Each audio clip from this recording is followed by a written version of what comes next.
آنے والا ہے پاکستان کا نمبر. یہ سنیں امریکہ کی ڈائریکٹر نیشنل انٹیلیجنس کیا بول رہی ہے ہمارے میزائل سسٹم کے حوالے سے. However, the intelligence community assesses that Russia, China, North Korea, Iran, and Pakistan have been researching and developing an array of novel, advanced, or traditional missile delivery systems with nuclear and conventional payloads that put our homeland within range. ان کے اوپر ایک بہت بڑا ہاتھ ہو گیا ان کے ساتھ. ان کے اوپر ایک بہت بڑا بم گرا ہے پچھلے 24 گھنٹے میں منافقوں کے سر پہ، جس کی وجہ سے ان کی چیخیں نکل گئی ہیں اور اب یہ بڑے سخت پریشان ہیں. ان کو سمجھ نہیں آ رہی کیا پوزیشن ہے. ایران اور پاکستان کو بیچ میں لپیٹنا صرف اس لیے کہ مسلمان ممالک ہیں، اور تلسی گیبرڈ نے یہ کیا ہے، اور ظاہر ہے کیوں کیا ہے اس کے بارے میں مجھے کہنے کی ضرورت نہیں. اسرائیل کے ایمبیسڈر کا کل ہی جو انٹرویو اس نے ارناب گوسوامی کو دیا ہے انڈیا میں ایمبیسڈر جو اسرائیل کے ہیں، اس میں انہوں نے پاکستان کو کہہ دیا ہے کہ جی نیوکلیر روک اسٹیٹ ہے پاکستان. اب آپ سوچیں ایک ہی دن میں یہ ہوا ہے. تلسی گیبرڈ وہاں امریکہ میں بیٹھی ہے اور جو کینٹ کہہ چکا ہے کہ Trump is surrounded by Israeli lobby, تو اسرائیل کی لابی نے وہاں کیا، اور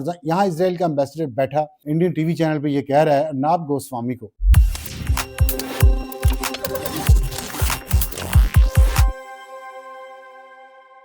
نمسکار دوستوں، سواگت ہے آپ کے اپنے چینل پر. دوستوں، U S director of national intelligence Tulsi Gabbard نے یو ایس سینٹ میں جو بیان دیا ہے اس نے پاکستان میں کھلبلی مچا دی ہے. اس بیان کے بعد پاکستان کی میڈیا کیا کہہ رہی ہے، کیسے بوکھلاہٹ دکھا رہی ہے، سب جانیں گے آگے اسی دھماکے دار ویڈیو میں. تو دوستوں، اگر ویڈیو پسند آئے تو لائک کریں، شیئر کریں اور اپنی دمدار رائے کمنٹ میں ضرور بتائیں. اور ایسی ہی دھماکے دار خبروں کے لیے ہمارے چینل کو سبسکرائب کرنا بالکل نہ بھولیں. پھر ملیں گے اگلے ویڈیو میں، تب تک کے لیے دھنیہ واد. جے ہند. ان کے اوپر ایک بہت بڑا ہاتھ ہو گیا ان کے ساتھ. ان کے اوپر ایک بہت بڑا بم گرا ہے پچھلے 24 گھنٹے میں منافقوں کے سر پہ، جس کی وجہ سے ان کی چیخیں نکل گئی ہیں اور اب یہ بڑے سخت پریشان ہیں. ان کو سمجھ نہیں آ رہی کیا پوزیشن ہے. اور وہ یہ ہے کہ سی آئی اے کے ڈائریکٹر جان ریڈکلف نے اور جو ڈائریکٹر نیشنل انٹیلیجنس ہیں تلسی گیبارڈ، انہوں نے امریکہ کی سینٹ انٹیلیجنس کمیٹی کو بریفنگ دیتے ہوئے یہ کہا ہے کہ ہمارے پاس جو ایویڈنس ہے، سوال جواب ہو رہے تھے، اس کی ایک ویڈیو کلپ چھوٹی سی آپ دیکھ سکتے ہیں، اس وقت ٹویٹر پہ بہت چل رہی ہے. اس کی پوری تفصیلات بھی میں آپ سے شیئر کرتا ہوں.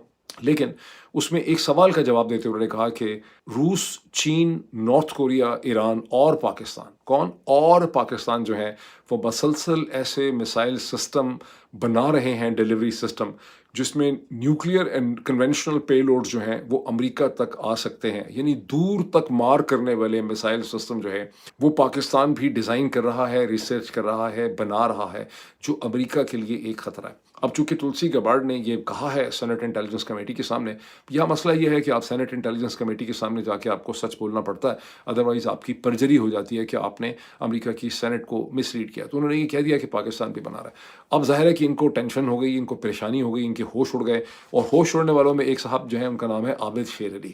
وہ کسی تعارف کے محتاج نہیں. انہوں نے انگریزی زبان کے اندر میرا خیال ہے چیٹ جی پی ٹی کی مدد سے ایک لمبا چوڑا انہوں نے ٹویٹ لکھا ہے، جس میں انہوں نے کہا ہے کہ مسلمانوں کے لیے یہ بہت زیادہ خطرہ ہے، مسلمانوں کو متحد ہونا چاہیے. اور اب ان کو ایران کا بھی خیال آ رہا ہے، اب ان کو اتحاد کا بھی خیال آ رہا ہے. لیکن یہ آگ آپ لگانے میں آپ پاکستانی سب سے آگے تھے.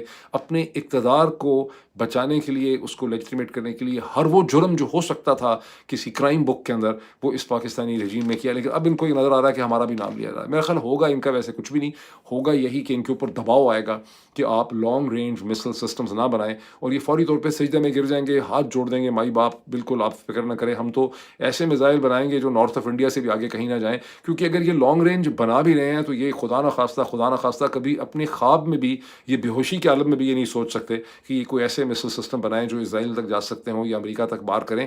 یہ جو بھی بنا رہے ہیں وہ صرف ہندوستان کے اوپر ایک ڈیٹرنٹ رکھنے کے لیے بنا رہے ہوں گے کہ ہم ہندوستان کی ساؤتھ کو بھی، کیونکہ ہندوستان کی ظاہر ڈیپتھ بہت زیادہ ہے اور ان کی سمندر کے اندر بھی ان کی بہت سی جو ہیں سب میرینز پائی جاتی ہیں، تو یہ بیسکلی یہ ہندوستان کو وارن کرنے کے لیے بنا رہے ہوں گے. یہی ایکسپلینیشن بھی دیں گے، لیکن ہو سکتا ہے کہ کہیں کہ ہم لیس رینج کے مسل جو ہے بنا لیتے ہیں. سن لیا آپ نے، چائنا، رشیا اور بیچ میں پاکستان بھی شامل ہے، باقیوں کا کیا، ایران کا بھی نام لے لیا کہ یہ ایسے میزائل بنا رہے ہیں جو امریکہ پہنچ سکتے ہیں.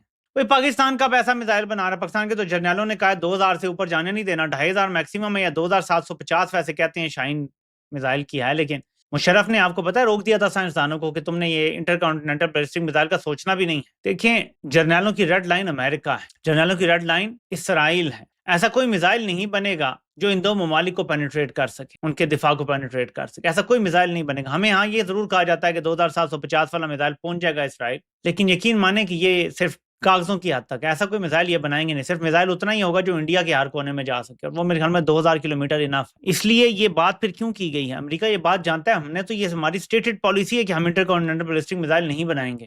امریکہ یہ بات کیوں کہہ رہا ہے جبکہ India intercontinental ballistic missile یا بنا چکا ہے 5500 کا, لیکن اس کے حوالے سے بات نہیں کی گئی کیونکہ انڈیا کو دوست سمجھتے ہیں. ہمیں کہا جا رہا ہے میرا فیورٹ فیلڈ مارشل, لیکن انڈیا کا ذکر نہیں ہے تھریٹ میں پاکستان کا ذکر ہے. اب یہ مستقبل کی پیش بینی ہے اور اس کا نقشہ ہے. پاکستان کا میزائل دفاعی نظام جب عرب ممالک کا کچومر بن جائے گا, جو 2-4 رہ گئے ہیں, تو پاکستان کا دفاعی نظام خطرہ ہو جائے گا دنیا کے امن کے لیے. میں آپ کو بھی سے کہانی بتا رہا ہوں, یہ جرنیلوں نے زیادہ سے زیادہ 8-10 سال خریدے ہیں یہ غلامی کر کے.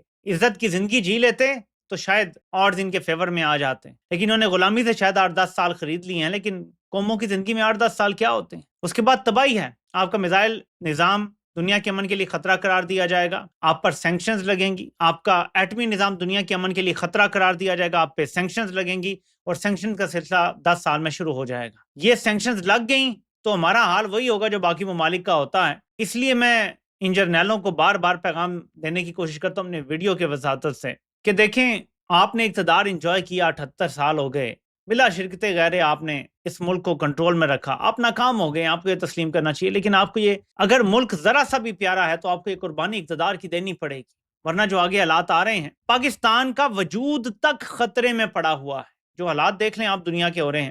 جی بھٹی صاحب کچھ کہنا چاہ رہے ہیں؟ میں صرف یہ کہنا چاہ رہا ہوں کہ جب میں بات کرتا ہوں یا میرے جیسے کچھ لوگ بات کرتے ہیں یا دنیا میں جب بات ہوتی ہے, میں تو سنتا رہتا ہوں کہ اگلا ہدف پاکستان ہے, اگلا ہدف ترکی ہے, یا اگلا ہدف قطر ہے, یا اگلا ہدف ہماری ایٹمی صلاحیت ہے, یا اگلا ہدف ہماری فوج ہے, یا اگلا ہدف اسرائیل, گریٹر اسرائیل کے لیے یہ آخری ملک ہے, اسلامی ملک ہے.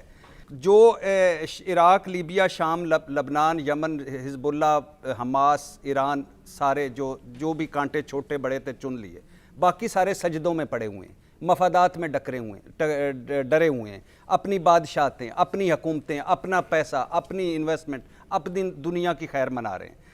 پاکستان واحد ملک ہے جو اب رہ گیا ہے, جس نیتن یاہو کئی بار کہہ چکا ہے, اس کے سارے جو کٹر لوگ کہہ چکے ہیں. ہمیں کس طرح ہم ہدف بنیں گے؟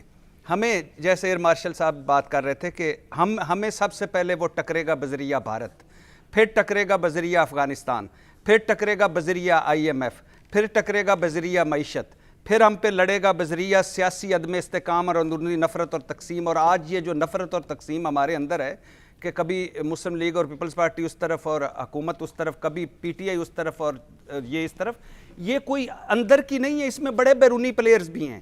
یہ ہماری جو نفرت اور تقسیم ہے یہ خاص اسکرپٹڈ ہے, خاص منصوبہ بندی, ہم تو اپنی اناؤں میں جھوٹی ضدوں میں پڑے ہوئے ہیں نا. اور پھر ہمیں بذریعہ دہشت گردی, اور پھر ہمیں بذریعہ ان سارے چکروں میں ڈال کے, مثال کے طور پہ اللہ نہ کرے کبھی وہ وقت آئے, لیکن اللہ کرے ہم اپنے قدموں پہ کھڑے ہو جائیں. آج صرف IMF ہم سے ایک قدم پیچھے ہٹ جائے اور صرف امریکہ آنکھ مار دے کہ آئندہ اپنے جو ہمارے بڑے دوست ہیں, جن کی دوستیوں پہ ہمیں فخر ہے کہ پیسے نہیں دینے. روس سے کوئی تیل خرید رہا تھا امریکہ جب نہیں چاہ رہا تھا. چین کے ساتھ کیا ہوا جب ٹیرف لگایا؟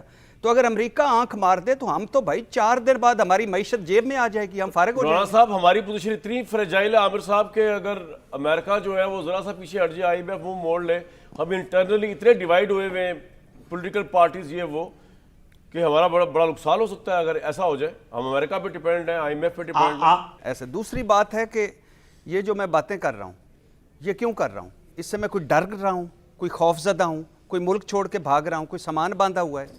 یہ وہ چیزیں ہیں جو ہمیں کرنی چاہیے.